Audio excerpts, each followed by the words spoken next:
In a small, quiet town nestled between rolling hills and dense woods, Maria Johnson lived a life that seemed almost too ordinary to draw attention. She was a 38-year-old black woman who had become a familiar face in her neighborhood over the years. Her days were filled with routines, tending to her garden, working as a part-time librarian at the local community center, and baking pies that had earned her a reputation as the best cook on the block. Neighbors loved her for her warm smile and willingness to help. If someone needed a hand moving furniture or advice on planting tomatoes, Maria was always there. But what no one knew, what no one could have guessed, was that beneath this calm, unassuming exterior lay a past shrouded in secrecy. Maria wasn't just an ordinary woman living an ordinary life. She carried within her the discipline, strength, and skills of an elite soldier. Years ago, she had been recruited into one of the most secretive and highly trained military units in the world, Delta Force. Known officially as 1st Special Forces Operational Detachment Delta, 1st SFODD, Delta Force is a unit so exclusive that its members are rarely spoken of outside military circles. They are the ones sent on missions where failure isn't an option, where precision and courage mean the difference between life and death. Maria's journey to becoming part of Delta Force hadn't been easy. Growing up in a tough urban neighborhood, she learned early on how to navigate challenges others might shy away from. Her father, a veteran, instilled in her a sense of duty and resilience. He taught her self-defense and survival skills when she was just a child, lessons that would later prove invaluable.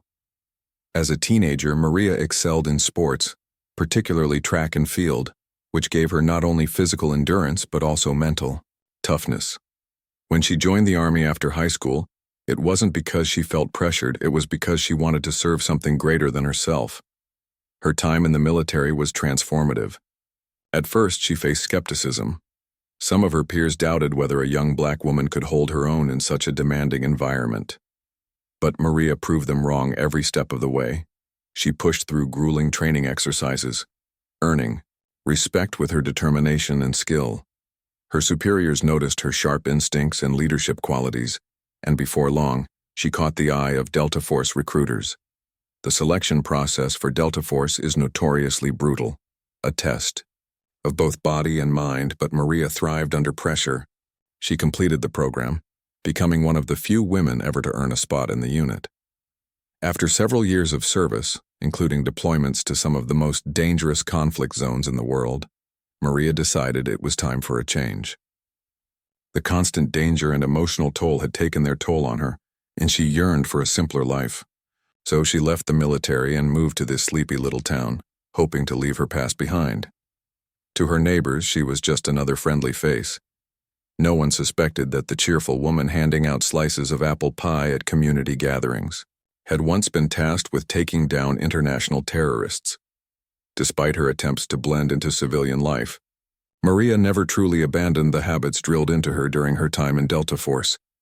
She maintained peak physical fitness, practiced marksmanship at a private range miles away, and kept a keen eye on her surroundings. These traits weren't just remnants of her former life, they were survival instincts. While she hoped she'd never need to use them again, deep down she knew better than to let her guard down completely. One crisp autumn evening, as leaves swirled in the wind and the sun dipped below the horizon, Maria returned home from her shift at the library. She unlocked her front door, stepped inside, and placed her bag on the kitchen counter. The house smelled faintly of lavender from the candles she'd lit earlier that morning. It was cozy, inviting, a sanctuary built brick by brick since moving to the town. For a moment, she allowed herself to relax, sinking onto the couch with a cup of tea. Life here wasn't perfect, but it was peaceful. Or so she thought. Unbeknownst to Maria, trouble was brewing just beyond the edges of her idyllic existence.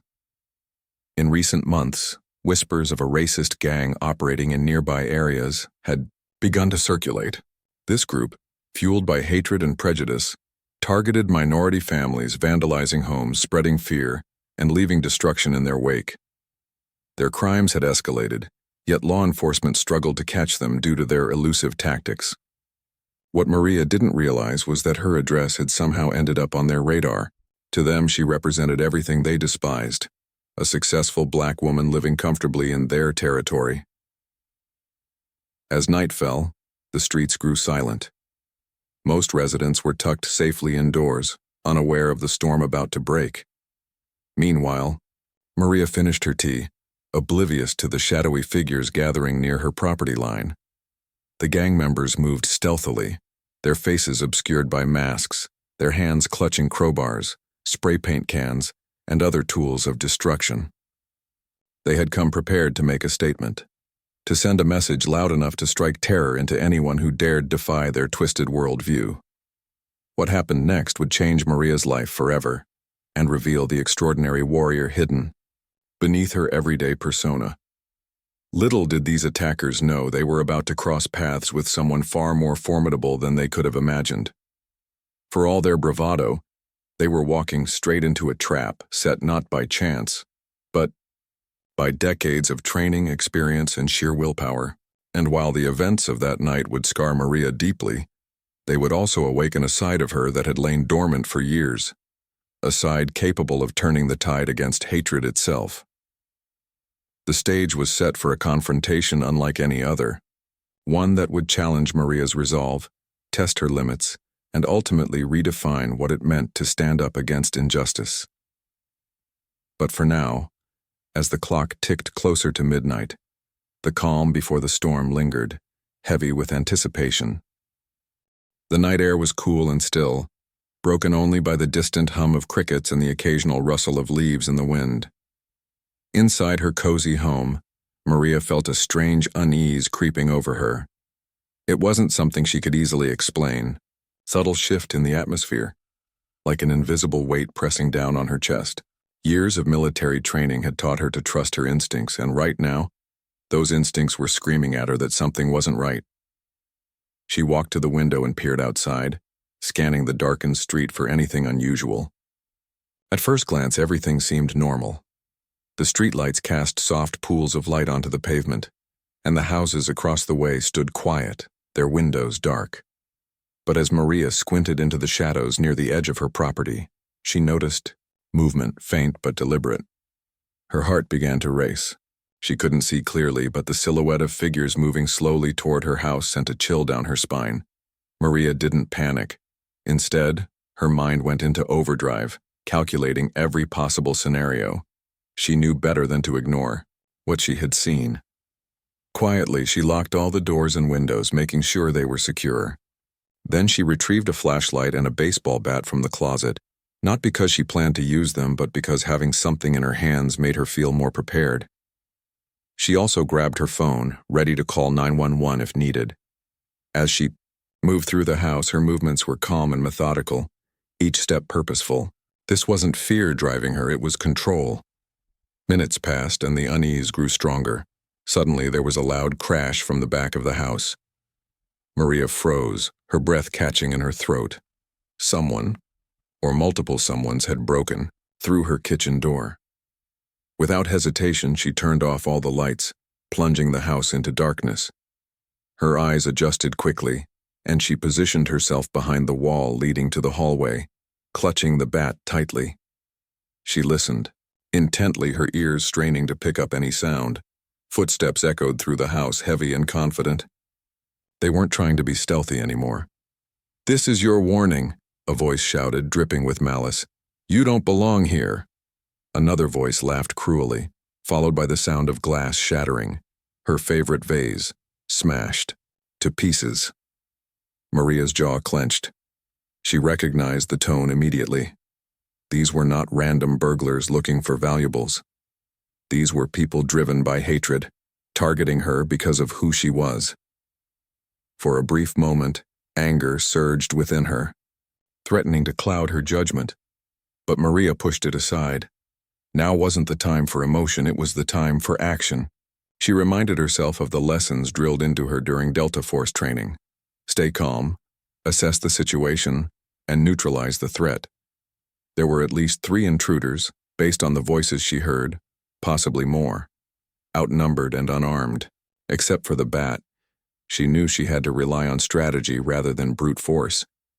The gang members moved deeper into the house, their laughter growing louder as they destroyed everything in their path. Pictures were torn from the walls, furniture overturned, and drawers dumped onto the floor. Maria remained hidden, her breathing steady despite the chaos unfolding around her. She waited patiently, letting them spread out and lose cohesion. That was when she struck. From her position in the hallway, she spotted one of the attackers walking past, his back to her. In one swift motion, she stepped forward, swinging the bat with precision. It connected with his knees, causing him to buckle and cry out in pain. Before he could react, she disarmed him of the crowbar he carried and delivered a sharp blow to the side of his head, knocking him unconscious. The entire exchange took less than 10 seconds. The noise alerted the others, who rushed toward her. Location. Maria didn't wait for them to find her. She darted into the living room, using the furniture as cover while she analyzed their movements. One attacker lunged at her, but she sidestepped him effortlessly, grabbing his arm and twisting it until he dropped his weapon. With a quick kick to the stomach, she sent him sprawling to the ground. Another tried to corner her, wielding a knife. But Maria was faster. She grabbed a lamp from a nearby table and swung it hard, shattering the bulb against his temple. He stumbled backward, dazed, giving her enough time to disarm him as well. By now, the remaining gang members realized they were dealing with someone far more dangerous than they had anticipated. Their bravado faltered, replaced by confusion and fear. "What the hell is going on?" one of them shouted, his voice trembling. Maria didn't respond. Instead, she pressed her advantage, moving with the agility and precision of a predator. Each strike was calculated, each move designed to incapacitate without killing. Within minutes, all 5 attackers lay sprawled across her living room floor, groaning in pain or unconscious. As the adrenaline began to wear off, Maria surveyed the damage. Her once pristine home was now a disaster zone. Broken glass littered the floor, furniture was overturned, and personal belongings were scattered everywhere. But none of that mattered compared to what she had just accomplished. Alone, outnumbered, and armed with nothing but determination, she had taken down a group of violent criminals who had come to terrorize her. And though her body ached and her hands trembled slightly, she felt no regret, only resolve. It wasn't long before the sound of approaching sirens broke the silence. Neighbors, alarmed by the commotion, had called the police. Maria stepped outside to meet them, her face expressionless despite the turmoil inside. Officers arrived quickly, their flashlights cutting through the darkness as they assessed the scene. When they saw the battered gang members lying in Maria's living room, disbelief washed over their faces. "Did you do this by yourself?" one officer asked, his voice tinged with awe. Maria nodded simply. "They broke into my home," she said, her tone measured and firm. "I defended myself." The officers exchanged glances, clearly struggling to process what they were seeing. To them, Maria was just a librarian, a friendly neighbor who baked pies and tended to her garden. The idea that she had single-handedly subdued 5 men twice her size seemed almost impossible to believe. Word of the incident spread rapidly throughout the neighborhood. By morning, everyone knew about the horrifying attack and about the incredible woman who had fought back. Neighbors gathered outside Maria's house, offering support and expressing gratitude that she was safe. Some brought food, others offered to help clean up the mess, but beneath the surface, questions lingered. Who exactly was Maria Johnson? How had she managed to take down such a dangerous group of attackers? Maria avoided answering directly, deflecting curiosity with polite smiles and vague responses. She didn't want attention, she just wanted to move on. Yet deep down, she knew her life would never be the same. The events of that night had forced her to confront parts of herself she had tried so hard to leave behind. The soldier she once was, the warrior trained to protect and defend, wasn't gone. She had merely been waiting for the right moment to re-emerge. Little did Maria know, this was only the beginning. The attack had exposed not only her own strength, but also the ugly underbelly of hate that existed in her community. And as news of her bravery reached wider audiences, it sparked conversations about racism, courage, and justice. For Maria, however, The real challenge lay ahead. Would she continue to live quietly, hoping to avoid further conflict? Or would she embrace the role fate seemed to be thrusting upon her, to stand up not just for herself but for others facing similar threats? As dawn broke over the horizon, casting golden light across the wreckage of her home, Maria stood silently in her driveway. Her arms were crossed, her gaze fixed firmly ahead. Whatever came next, she was ready. The days following the attack were a whirlwind for Maria. Her quiet, unassuming life had been shattered, not just by the physical destruction of her home, but by the sudden and overwhelming attention from both her community and the media. Neighbors, who had once exchanged pleasantries with her over fences, now looked at her with a mixture of awe and curiosity. Some whispered behind her back, speculating about how she could have possibly taken down 5 grown men. Others openly praised her, bravery calling her a hero. But none of it brought Maria comfort. Instead, she felt exposed, as though the walls she had carefully built around her past were crumbling before her eyes. Reporters began showing up at her doorstep almost immediately after news of the incident broke. They parked their vans along her street, cameras poking out like curious eyes, eager to capture footage of the woman who had single-handedly thwarted a racist gang. At first, Maria refused to speak to them, retreating into her house and closing the blinds. She didn't want fame or recognition. All she wanted was to clean up the mess left behind and try to reclaim some semblance of normalcy. But the reporters were persistent, camping outside her home day and night, shouting questions through her front door. It became clear that ignoring them wasn't going to make them go away. Eventually, Maria realized she couldn't avoid the situation forever. If she didn't address the growing public interest herself, others would fill in the gaps with wild speculation. So, reluctantly, she agreed to an interview, but on her terms. She chose a local journalist known for thoughtful reporting rather than sensationalism. The interview took place in her backyard, where Maria sat on a weathered wooden bench surrounded by the remnants of her garden. Her hands rested on her lap, steady despite the storm raging inside her. When asked about the events of that night, Maria spoke plainly, without embellishment. "They came into my home intending to hurt me," she said, her voice firm yet calm. "I did what I had to do to protect myself." When pressed for details about her training or background, she offered only vague answers, deflecting questions about Delta Force with a simple, "I've always believed in standing up for what's right." Though she avoided revealing too much, her words carried weight. People listened not because of what she said, but because of how she said it, with conviction and dignity. The interview aired later that week, and its impact was immediate. Viewers, across the town and soon across the country, were captivated by Maria's story. Social media erupted with hashtags like Stand with Maria and Courage in Action. Messages of support poured in from strangers, many of whom shared their own experiences of facing hate and discrimination. For the first time, Maria saw glimpses of hope amidst the chaos. Her act of defiance had resonated deeply with people who felt powerless against prejudice. She had unknowingly become a symbol of resistance, a reminder that even in the face of hatred there is strength to be found. But while the public embraced her, not everyone viewed Maria's actions positively. Members of the gang she had defeated vowed revenge, spreading threats online and warning others not to cross them. Hate groups, emboldened by the attention, used the incident to rally their followers, framing Maria as an enemy of their twisted cause. Anonymous messages flooded her phone and email, filled with venomous insults and promises of violence. Despite the danger, Maria refused to let fear dictate her life. She installed security cameras around her property, kept her phone close, and maintained the same disciplined routine she'd relied on during her military days. To her, living in fear would mean letting the attackers win, and that was something she couldn't allow. Amidst the turmoil, Maria received an unexpected visitor, Detective Sarah Collins, the lead investigator assigned to the case.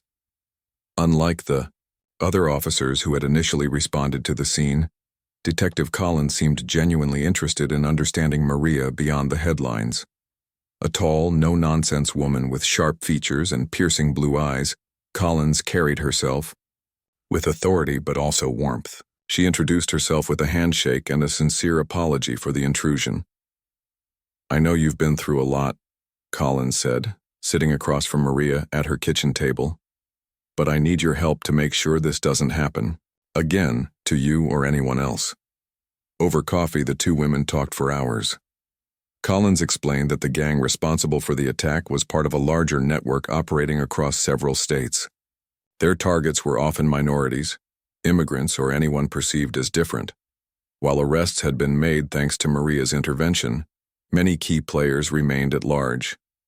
The detective admitted they needed insider knowledge to dismantle the organization fully, but gaining access to such information required someone with unique skills and experience. As she spoke, Collins studied Maria carefully, searching for any sign of hesitation. What she found instead was resolve.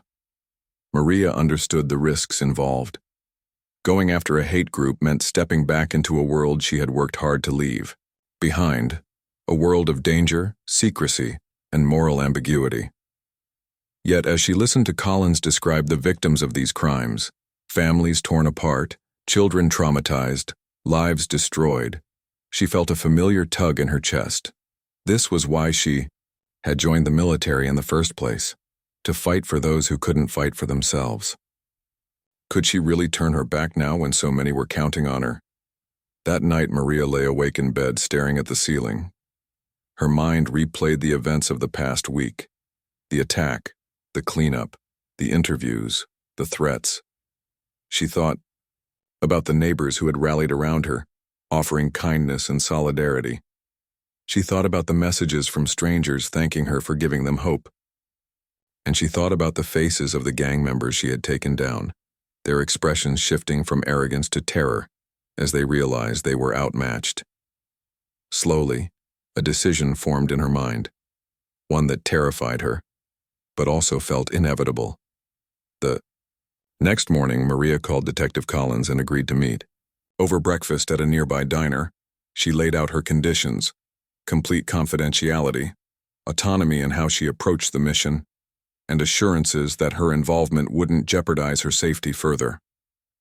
Collins nodded, clearly impressed by Maria's professionalism. "You're not just fighting for justice," the detective said as they parted ways. "You're sending a message to every bigot out there that hate won't win." As Maria walked home, she felt a strange mix of emotions: fear, excitement, determination. She knew the road ahead wouldn't be easy. There would be sacrifices, challenges, and moments when she questioned whether she was doing the right thing. But one thing was certain: she was ready to face whatever came next. After years of trying to blend into the background, Maria Johnson was stepping back into the light not as a victim but as a warrior, and this time she wasn't fighting alone. Little did she know, her decision would set off a chain reaction that would change not only her life but the lives of countless others. The battle against hate was far from over, but with Maria leading the charge, hope burned brighter than ever. Maria's decision to work with Detective Sarah Collins marked the beginning of a new chapter, one that would test her limits in ways she hadn't anticipated. For weeks, Maria and Collins met secretly, often late at night in dimly lit cafes or abandoned warehouses on the outskirts of town. Their partnership was unconventional but effective. While Collins brought years of investigative expertise and access to law enforcement resources, Maria contributed something equally valuable: her military training, strategic thinking, and first-hand knowledge of how hate groups operated. Together, they formed a formidable team, determined to dismantle the racist gang responsible for attacking Maria's home, and others like them. The first step was gathering intelligence. Hate groups, Maria knew from experience, thrived in secrecy. They communicated through encrypted messages, hidden forums, and coded language designed to evade detection. To infiltrate their network, Maria suggested using an old tactic from her Delta Force days: creating a false identity. With Collins's help, she crafted a persona, a disgruntled former soldier disillusioned with the system and seeking a new purpose. This character, named Raven, had a fabricated backstory complete with fake social media profiles, forged documents, and even a carefully curated online presence. It was risky, but Maria understood the importance of selling the illusion completely.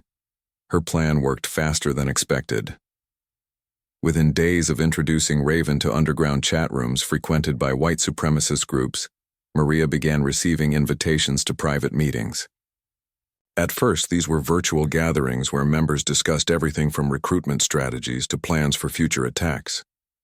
Maria listened intently, documenting every detail while maintaining her cover. She learned about upcoming rallies, weapon stockpiles, and key figures within the organization.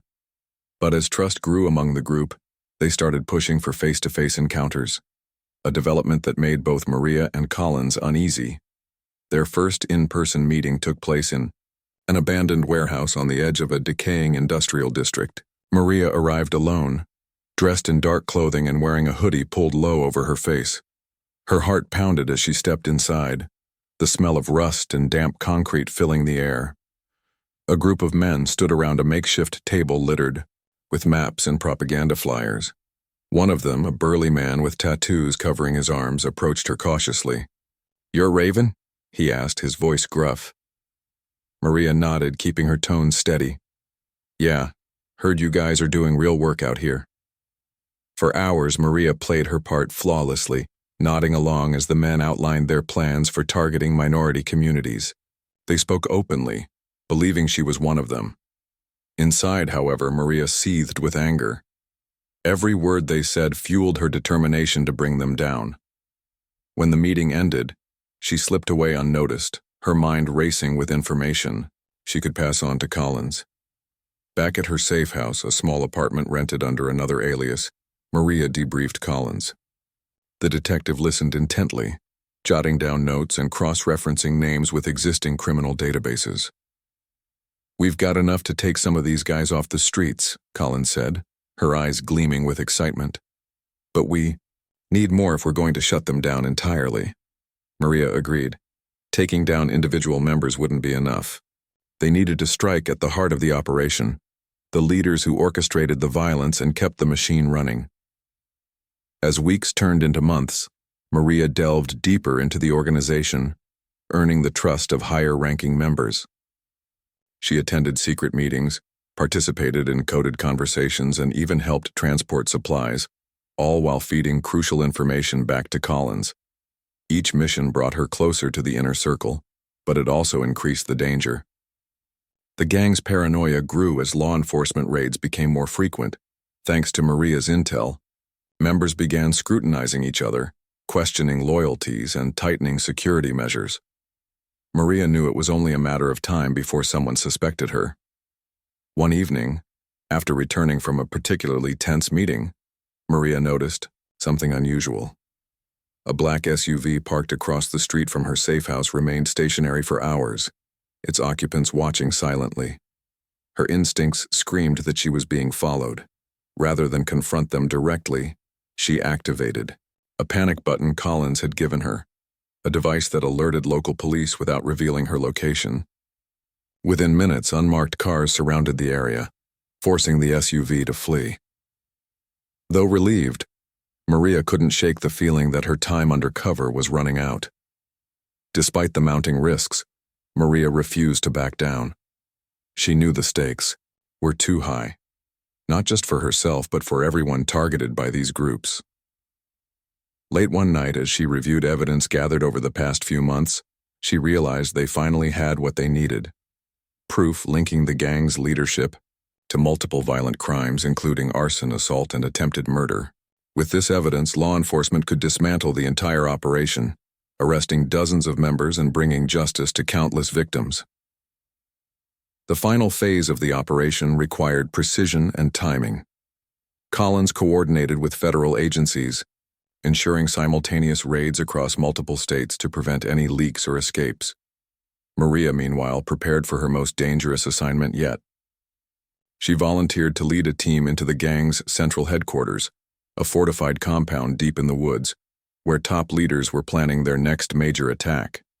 The mission was risky, but Maria insisted on being involved. "I started this," she told Collins firmly. "I'm seeing it through." On the night of the raid, Maria suited up in tactical gear, her movements calm and deliberate. Around her, officers whispered instructions, their faces tense with anticipation. As they approached the compound under the cover of darkness, Maria felt a strange sense of déjà vu. This wasn't so different from her missions with Delta Force, except now she wasn't fighting for abstract ideals or distant objectives. She was fighting for her community, her neighbors, and every person who had ever been made to feel afraid because of who they were. The raid itself was chaos. Gunfire erupted as officers breached the perimeter, shouting commands and securing the area. Maria moved like a shadow, neutralizing threats with efficiency born of years of training. In the main building, she confronted the gang's leader, a wiry man with cold, calculating eyes. He sneered at her, recognizing her instantly. "You think you can stop us?" he spat. "There will always be more of us." Maria didn't respond. Instead, she disarmed him with a swift kick and pinned him to the ground, handcuffing him before he could react. By dawn, the compound was secured and dozens of arrests had been made. News outlets buzzed with headlines about the takedown of one of the largest hate groups in recent history. Communities celebrated, relieved to know that those responsible for spreading fear and hatred were finally behind bars. For Maria, though, the victory was bittersweet. The cost of exposing evil had been high: sleepless nights, constant danger, and the erosion of the quiet life she had once cherished. Yet, as she watched the sunrise over the horizon, she felt a profound sense of peace. She had done what she set out to do. In the weeks that followed, Maria retreated from the spotlight, declining interviews and turning down offers to speak publicly about her role in the operation. To her, the real heroes were the victims who had endured unimaginable pain and still found the strength to keep going.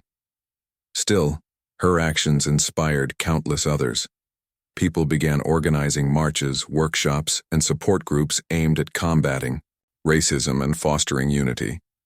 Maria may have preferred to remain anonymous, but her courage had ignited a movement, one that showed no signs of slowing down. Though she returned to her quiet life, Maria carried with her the lessons of her journey.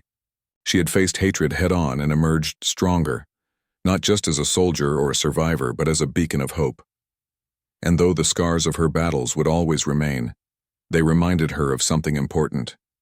Even in the darkest moments, light can prevail, if someone is brave enough to stand up for it. The aftermath of the raid on the gang's headquarters brought a wave of relief to Maria's community, and to countless others across the country. For the first time in years, people felt safe walking down their streets without fear of violence or intimidation. The arrest had sent shockwaves through hate groups nationwide, causing many to disband or go underground. Law enforcement agencies hailed the operation as a landmark victory in the fight against domestic terrorism. But for Maria, the sense of accomplishment was tempered by exhaustion. Though she had succeeded in taking down the organization that had invaded her home and threatened her life, the emotional toll weighed heavily on her. Maria spent the following weeks trying to piece her life back together. Her house, still damaged from the initial attack, remained uninhabitable. Neighbors offered to help with repairs, but Maria declined politely. She didn't want to impose, or worse, draw more attention to herself. Instead, she rented a modest apartment on the outskirts of town, far from prying eyes. It wasn't much, but it provided the solitude she craved. Days blurred into nights as she focused on mundane tasks: grocery shopping, cleaning, reading books borrowed from the library where she once worked. On the surface, her routine seemed ordinary, almost serene. But beneath it all, Maria wrestled with questions she couldn't answer. What came next? Could she truly leave her past behind again? Or was this just another chapter in a lifelong battle against injustice? One afternoon, while sorting through boxes of belongings salvaged from her old home, Maria stumbled upon an old photograph tucked inside a dusty album.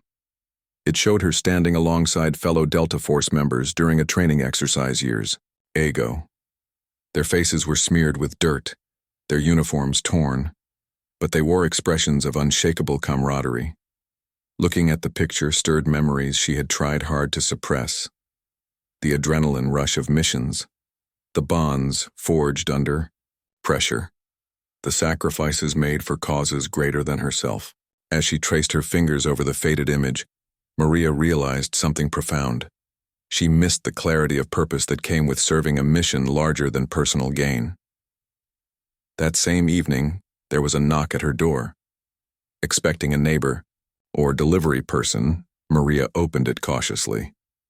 To her surprise, Detective Sarah Collins stood on her doorstep, holding a folder and wearing a look of urgency. "Do you have a minute?" Collins asked, stepping inside without waiting for an invitation. Maria nodded, closing the door behind her. They sat at the kitchen table, the faint hum of the refrigerator filling the silence between them. Collins placed the folder on the table and slid it toward Maria. Inside were documents detailing ongoing investigations into other hate groups operating in different parts of the country. "We've been tracking these organizations for months," Collins explained. "They're smaller than the one we took down, but they're growing fast. We need someone with your skills, your insight, to help us stay ahead of them." She paused, studying Maria's reaction. "You don't have to decide now, just think about it." For days, Maria mulled over Collins's proposal. Part of her wanted nothing more than to retreat completely, to live out her days in quiet anonymity. Yet another part of her, a deeper, more persistent voice, knew she couldn't ignore the problem. Hate hadn't disappeared because one group had been dismantled. It had merely shifted, finding new hosts and new ways to spread. If she walked away now, who would step up? Who would protect the vulnerable when the next attack came? Her decision crystallized during a community meeting held at the local church.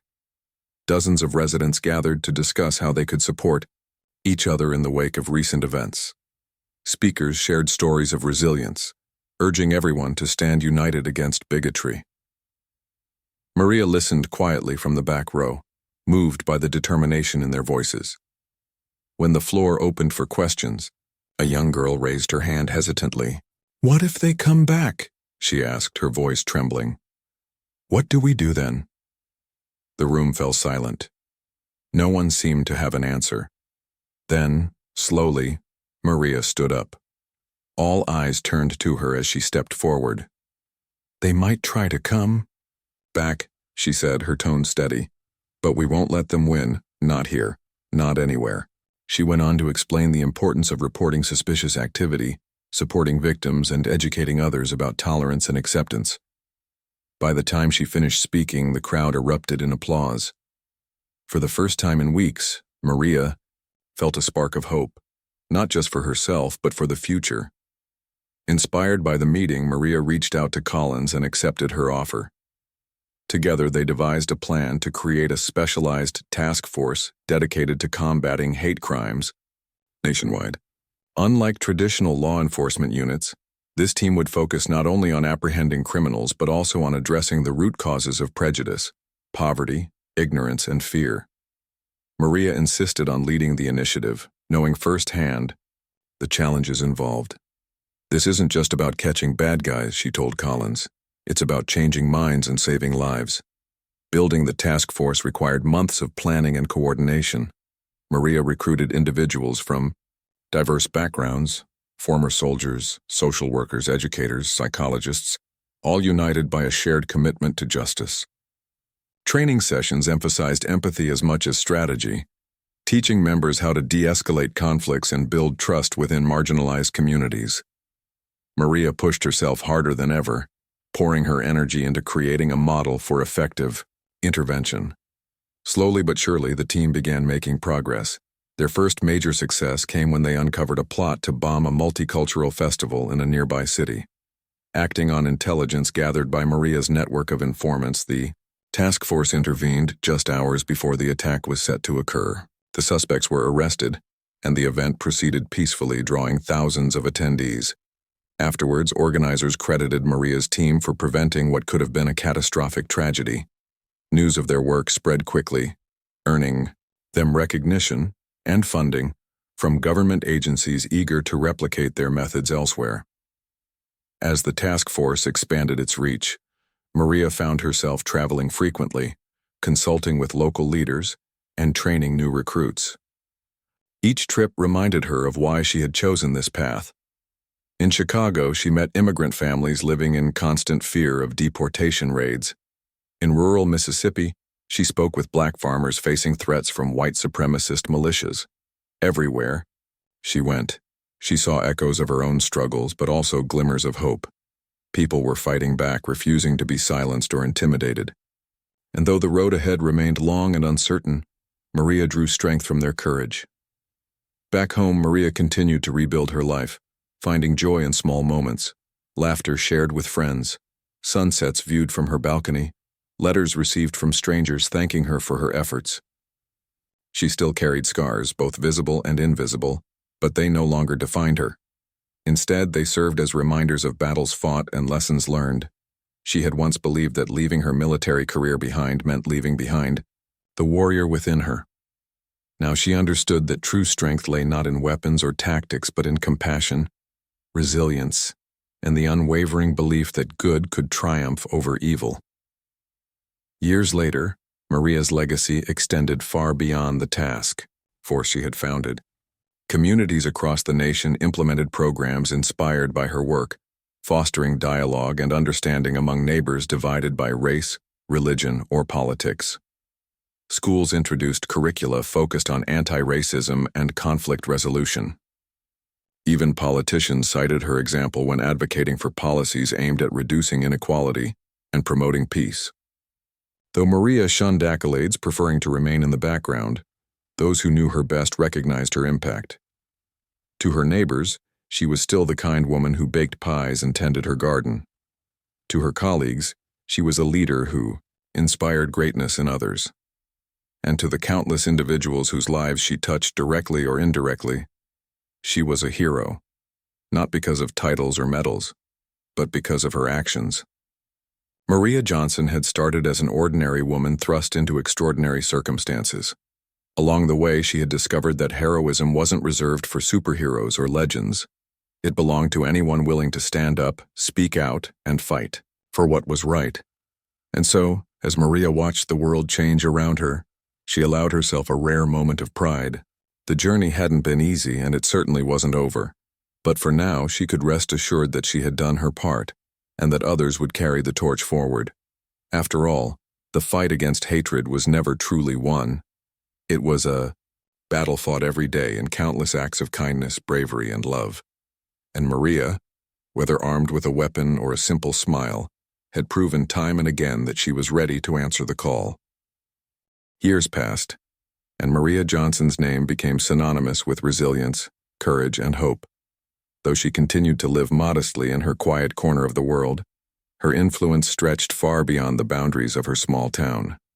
The task force she had founded grew into a national movement, inspiring communities across the country to confront hatred head-on.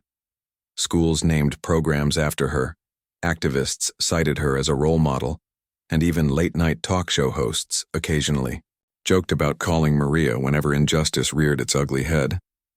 Yet despite the growing recognition, Maria remained grounded. She knew better than anyone that fame was fleeting, but the fight against prejudice was eternal. One crisp autumn morning, as golden leaves swirled in the breeze, Maria stood on the steps of a community center in Washington, D.C., preparing to deliver a speech at an event honoring civil rights leaders. The crowd gathered below stretched as far as the eye could see. Families, students, veterans, activists, all united by a shared desire for change. For weeks, Maria had debated whether to accept the invitation. Public speaking wasn't her forte. She preferred action over words. But when the organizers explained that her presence would inspire others to take a stand, she reluctantly agreed. As she stepped up to the podium, the murmurs of the crowd faded into silence. Maria took a deep breath, gripping the edges of the lectern. Her voice trembled slightly at first, but it steadied as she began to speak. "I didn't choose this path," she admitted, looking out at the sea of faces. "It chose me. One night my home was invaded by people who hated me simply because of the color of my skin. They thought they could break me. Instead, they woke something inside me, a fire I didn't know existed." She paused, letting her words sink in. "What happened that night wasn't just about defending myself. It was about realizing that hate doesn't win unless we let it. Hate thrives when good people stay silent. It grows stronger when we turn away from those who are suffering. But every time someone stands up, even if it's just one person, it chips away at hate's power. Maria went on to share stories of the individuals she had encountered during her work with the task force. There was Elena, a Latina mother, whose grocery store had been vandalized with racist graffiti, yet refused to close her business. There was Jamal, a young black man who organized basketball tournaments to bridge divides between rival neighborhoods. And there was Mrs. Patel, an elderly Indian immigrant who taught free English classes to refugees despite facing threats from xenophobic groups. Each story painted a picture of ordinary people doing extraordinary things, not because they sought glory, but because they believed in a better future. By the time Maria finished speaking, the audience erupted into applause, many rising to their feet. Tears streamed down some faces while others nodded in agreement, emboldened by her message. As she stepped away from the podium, reporters rushed forward, eager for sound bites. But Maria waved them off, retreating to a quieter corner of the venue where she could reflect on the day's events. Despite the warmth of the reception, she couldn't shake the feeling that her journey wasn't complete. Every victory felt like a step forward, but there were always more battles ahead. Later that evening, back at her hotel room, Maria received an unexpected call from Detective Sarah Collins. Over the years, the two women had developed a close friendship, bonded by their shared commitment to justice. "You were incredible today," Collins said, her tone warm but serious. "But I need your help with something urgent." Maria listened intently as Collins explained that a new wave of hate crimes was sweeping through rural areas, targeting indigenous communities. Local law enforcement lacked the resources to respond effectively, and tensions were escalating rapidly. Without hesitation, Maria agreed to assist. Within days, she traveled to a remote reservation in Montana, where she met with tribal leaders and residents struggling to cope with intimidation and violence. Homes had been burned, sacred sites desecrated, and elders harassed. Maria spent hours listening to their stories, offering guidance based on her own experiences. Together, they devised a plan to document incidents, mobilize volunteers, and coordinate with federal authorities to ensure swift responses to threats. The effort required long hours and tireless dedication, but Maria found solace in the unity she witnessed. Young and old alike came together, determined to protect their land and culture. One evening, as she sat around a campfire with members of the tribe, sharing laughter and stories under a blanket of stars, Maria felt a profound sense of belonging.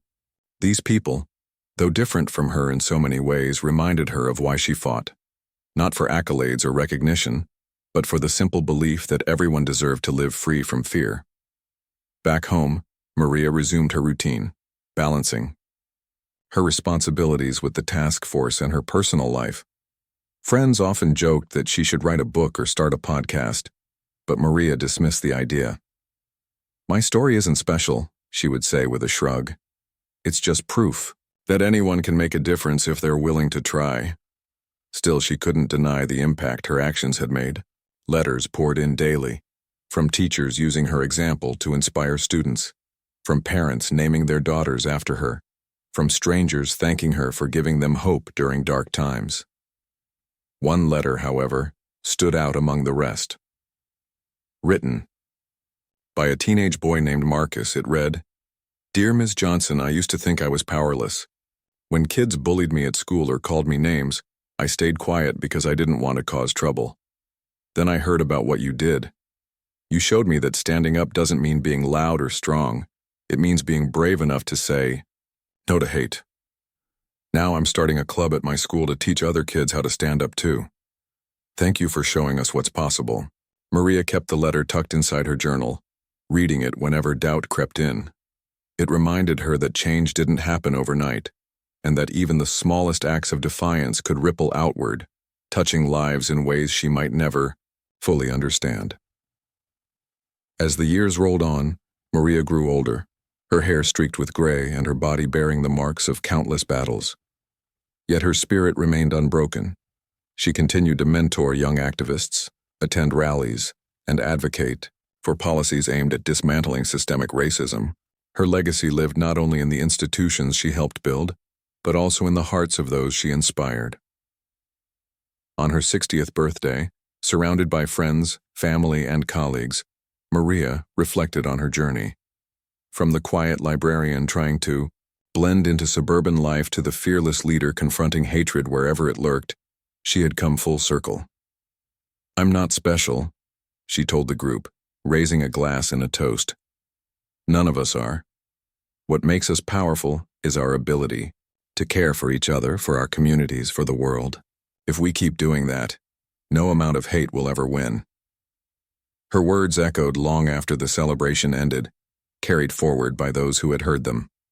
Maria Johnson may have started as an ordinary woman, but she proved that ordinariness was no barrier to greatness. Through her courage, compassion, and unwavering determination, she transformed not only her own life, but the lives of countless others. And though the fight against hatred would continue long after she was gone, she left behind a legacy that would endure, a testament to the enduring power of love, resilience, and the human spirit.